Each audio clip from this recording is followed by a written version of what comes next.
Alors, c'est parti. Donc, je recommence depuis le début. Je commence par ici en haut, créer un nouveau composant. On va l'appeler lunette. Donc, je vois dans mon arborescence que je suis bien en mode assemblage avec un composant. Dans mon composant, je n'ai encore rien. Je vais commencer à le créer. Donc, je viens ici me positionner sur ce plan en créant un sketch. Et je vais commencer à regarder en fait ce qu'il y a écrit dans la doc qu'il a envoyé, Monsieur Malou. Donc, ici, on va commencer par définir cette longueur-là, qui fait 50 mm. Donc on va tout simplement dessiner une ligne avec le raccourci L en partant du... Je vais trop vite. En partant de mon origine, je fais un raccourci L, je clique ici sur l'origine et je mets ici la valeur 50. Ce que je vais pouvoir faire pour définir mes cercles, c'est d'utiliser les cercles définis par leurs extrémités. Donc, two-point circle. Je prends cette option et je pars d'ici jusqu'à la valeur 25.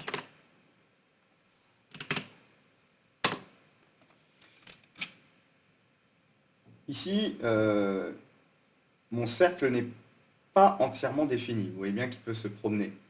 Donc, ce qui m'intéresse, c'est qu'il reste sur la ligne rouge. Je ne veux pas qu'il bouge, qu'il parte de cette ligne rouge. Le plus simple, c'est de sélectionner le centre du cercle et de dire que je veux qu'il soit horizontal par rapport à mon origine. Donc je clique ici sur l'origine et ce cercle ne va plus bouger. Donc ce que je vais faire, c'est que je vais ouvrir en même temps le dossier sketch pour regarder si mon sketch est entièrement contraint.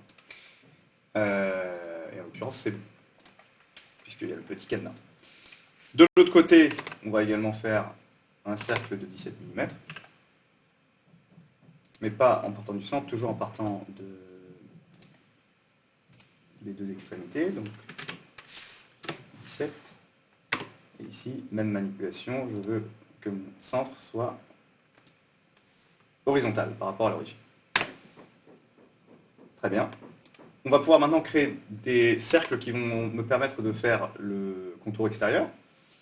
Ici, il indique que la distance est de 3 mm. Alors, ici, il y a... je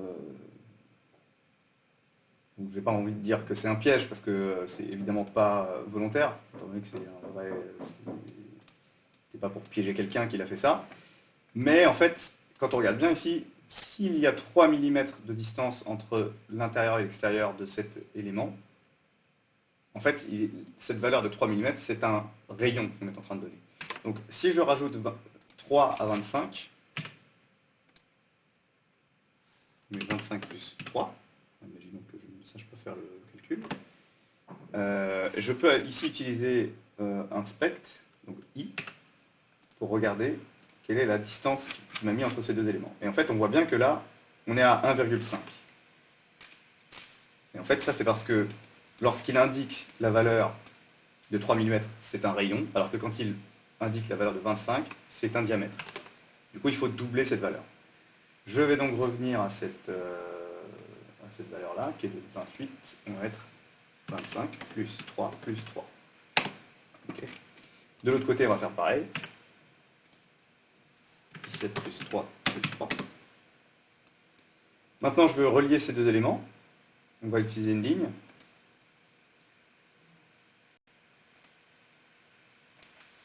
Sauf que là, toujours pareil, ma ligne est toute bleue, elle se promène. Ce que je ne veux pas. Donc je sélectionne ma ligne et je vais demander à ce qu'elle soit tangente avec ce cercle. Je vais ensuite demander à ce que cette ligne soit tangente avec le cercle de droite. Et maintenant, il va falloir que je rajoute ici de quoi couper cet élément. Parce qu'en fait, là, si j'extrude, je vais extruder la totalité. Donc j'ai besoin de définir un endroit où l'extrusion ne va pas s'appliquer. Je vais donc utiliser les options du rectangle. Il y en a une qui est très pratique, c'est 3-point rectangle. Donc je vais prendre 3 points, je vais définir 3 points. Le premier, ça va être le centre de mon cercle. Le deuxième, ça va être l'extrémité de ce cercle. Et le troisième, ça va être la hauteur que je veux couper. La hauteur que je veux couper, c'est 18. Sauf que c'est 18 divisé par 2. Et je n'ai pas envie de faire le calcul, donc je fais 18 divisé par 2.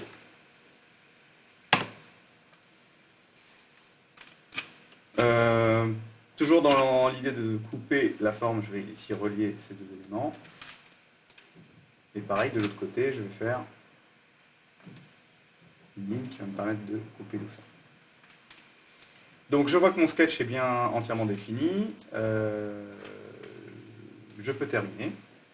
Entièrement défini, donc il est tout noir et j'ai mon petit cadenas rouge. A priori, si j'extrude les bons éléments, je devrais obtenir la forme souhaitée. Alors, il faut que j'extrude de quelle dimension? 40 mm. Donc ici, je peux rentrer la valeur 40. Ok? Mon sketch. Qu'est-ce que j'ai fait là? Je suis là pas.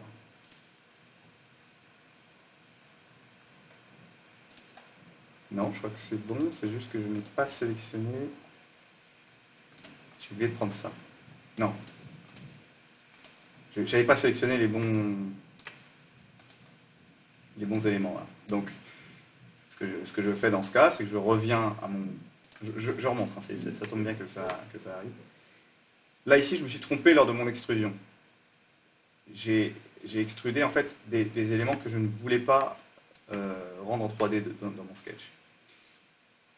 Ça, en fait, j'en veux pas. Donc, je le désélectionne. Et en fait, le fait de le désélectionner, ça l'enlève de mon extrusion. Et je peux donc terminer par OK. Et mon extrusion est toujours la même. Je n'ai pas rajouté d'étape dans la construction de mon objet. Et j'ai bien ma forme en 3D. C'est ce que je veux. C'est ça que je veux. Alors, je continue avec le perçage que je veux rajouter. En vous montrant un exemple en fait, de pourquoi les contraintes peuvent être intéressantes. D'abord, je vais créer un sketch. Ce qui m'intéresse, c'est de créer dans mon sketch un centre, un cercle au centre. Vous allez voir qu'on peut trouver très facilement le centre manuellement. Donc, il suffit que je longe ici. En fait, si je passe ma souris par l'origine et que je longe le long d'une ligne, il y a des tout petits pointillés qui s'affichent. Donc, je ne sais pas si vous le voyez depuis votre écran, mais j'ai des tout petits pointillés qui me permettent de longer les axes. Donc là, je longe l'axe rouge jusqu'à arriver à ce point de repère indiqué par le même triangle qu'on voit là-haut, midpoint. Donc, ce qui veut dire que je vais arriver au midpoint de la forme sélectionnée. Donc, je passe ici, j'arrive au midpoint, et là je monte, et j'arrive à un endroit où il m'indique également que je suis au centre. Donc je suis bien au centre ici. La valeur de ce cercle, c'est 7 mm. Et là, volontairement, je ne vais pas le contraindre, ce sketch. Juste pour montrer un exemple. Je termine, et là je vais faire mon perçage. Donc perçage, toujours pareil, je vais faire un E pour extrusion. Et je passe au travers de ma matière pour la supprimer. Ok, donc là très bien, j'ai un perçage au centre de ma forme. Maintenant,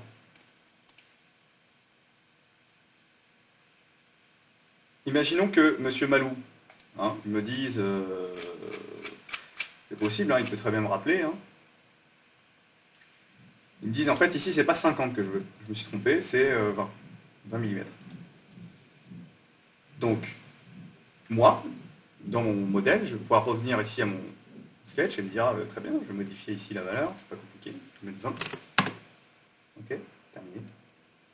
Et là, j'ai un problème qui se pose tout de suite, c'est que le perçage qui a été défini par aucune contrainte, il reste à un endroit indéfini. Donc, il se trouve à un endroit qui n'est pas bon du tout. Donc, je suis obligé de revenir ensuite pour replacer ma contrainte de centre. Donc je reviens, ici je vais annuler ce que j'ai fait, donc je reviens à 50, qui était la valeur par défaut. Et maintenant, rappelez-moi comment je peux faire par exemple pour centrer ce cercle.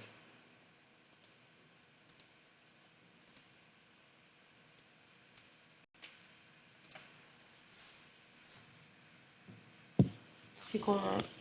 Il y a le petit cadenas rouge là-haut, là.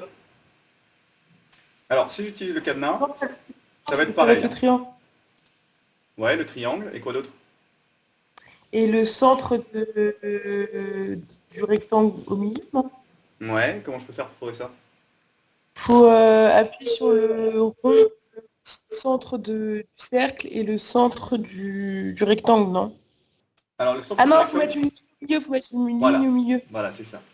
Le plus pratique, en général, ça va être de mettre tout simplement une ligne au milieu. Donc, on va dessiner une ligne avec le raccourci L et on va faire une diagonale. Je dessine cette diagonale, je la mets en pointillé, c'est-à-dire en mode construction, avec le raccourci X. Et ici, je prends ce point-là et je veux dire que ce point-là soit au milieu de cette ligne. Ok, donc ça, là, ça y est, j'ai parfaitement placé mon cercle au centre. Je peux terminer. Et maintenant, imaginons que je fasse la même modification au tout début. Je viens là, si je mets 20, on va bien voir que la lunette elle est un peu ridicule, mais c'est tout, c'est bien centré.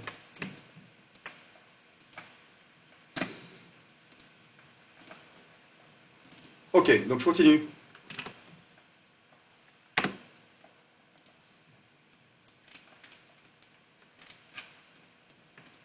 D'ailleurs, non, je vais faire une pause pour la vidéo.